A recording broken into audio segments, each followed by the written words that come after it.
আমরা মনে করি যেটা বলছে জায়েজ এটা মুফতির কথা, না না, ও বিশ্বের কোন মুফতি একা কোনো ফতোয়া দেন না, একা কোনো ফতোয়া দেন না, ওই ফতোয়াই তারা দেন গোটা পৃথিবীর আলিম উলামা মুহাদ্দিস মুফাসসির যেই কথার উপরে একমত, যেই কথার উপরে একমত।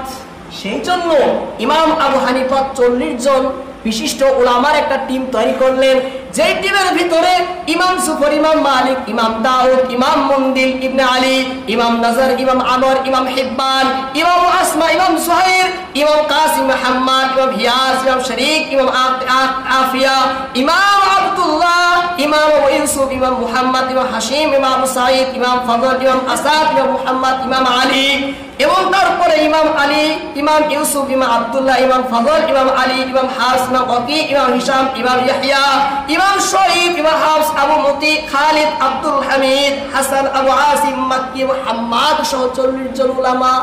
কয়জন? 40 জন উলামার একটা টিম তিনি তৈরি করেন।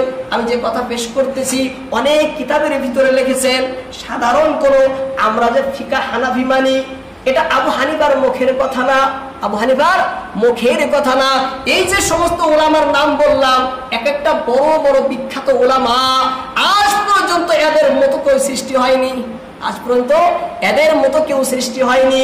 এই সমস্ত উলামা এক জায়গায় বসে গভীরভাবে গবেষণা করার পরে ফিকায়ে হানাফি তারা লিখেছেন।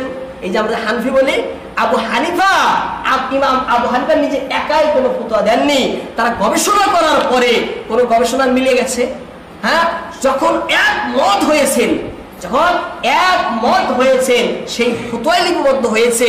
যদি একমত কোনো একটা মাসলার ভিতরে এমন হয় যে সকলে একমত হতে পারলেন না, তখন সেই মাসলায় বলা হয় সমস্ত উলামায়ে এই কথা বলেন, শুধু এমন উলামায়ে এই কথা বলেছেন।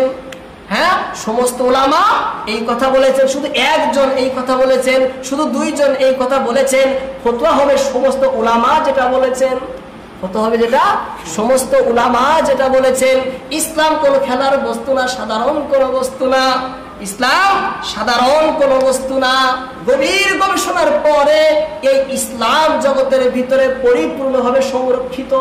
জগতে যত ধর্ম দেখেন, ইসলামের মতো কোন ধর্মের সমস্ত আমল আকীদা এইভাবে পুঙ্খানুপুঙ্খানুভাবে পরিষ্কারভাবে এইভাবে সংরক্ষিত, হ্যাঁ, কোন ধর্মের কিছু না, কোন বিধিবিধান না, কোন ধর্মই সংরক্ষিত না।